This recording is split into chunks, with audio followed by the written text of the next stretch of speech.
Indian cinema screen మీద ఇప్పటి వరకు హ్యూమన్ రోబోని చూడలేదు. ఆ రికార్డ్ మ్యాన్ ఆఫ్ మాసెస్ ఎన్టీఆర్కి దక్కబోతుందా? బాలీవుడ్లో ఎన్టీఆర్ ఎంట్రీ ఇచ్చి చేసిన మూవీ వార్ 2. వార్ సీక్వెల్గా వస్తున్న ఈ సినిమాలో మ్యాన్ ఆఫ్ మాసెస్ వేసింది నిజంగా రా ఏజెంట్ రోల్ కాదా? అంతా నెగిటివ్ రోల్ అన్నారు.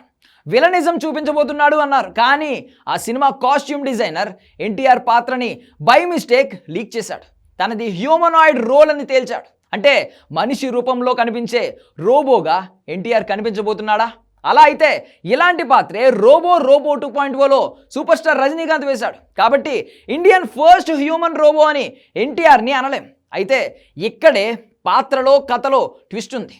రోబోతో రజనీకి దక్కనిది వార్ 2లో హ్యూమనాయిడ్గా ఎన్టీఆర్కి దక్కబోతోంది. అదే హిస్టరీ. ఇంతకీ ఆ మిస్టరీ ఏంటో చూసేయండి.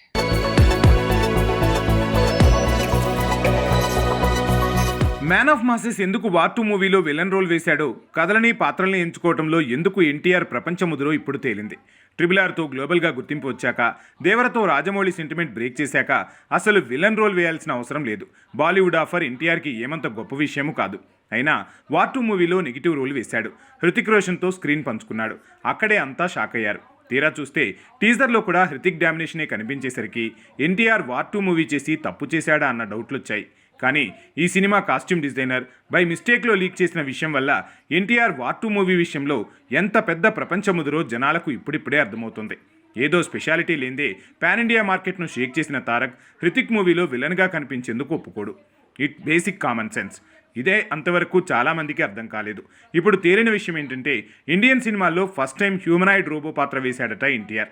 బేసిక్గా హ్యూమనాయిడ్ రోబో అంటే సగం మనిషి సగం రోబో కలిపితే హ్యూమనాయిడ్ అంటారు. బేసిక్గా హాలీవుడ్ మూవీ టెర్మినేటర్ నుంచి ఇలాంటి పాత్రలు పుట్టుకొచ్చాయి. ఇంతవరకు ఇండియన్ ఫిల్మ్ ఇండస్ట్రీలో ఇలాంటి పాత్ర ఎవరూ వేయలేదు. రోబో 2.0లో రజనీకాంత్ చిట్టి పాత్ర వేసినా అది కేవలం రోబో మాత్రమే. ఇక తేరీ బాతోమే ఏసా ఉల్జా జియాలో షాహిద్ గర్ల్ ఫ్రెండ్గా రోబో పాత్ర వేసింది కృతి సనన్.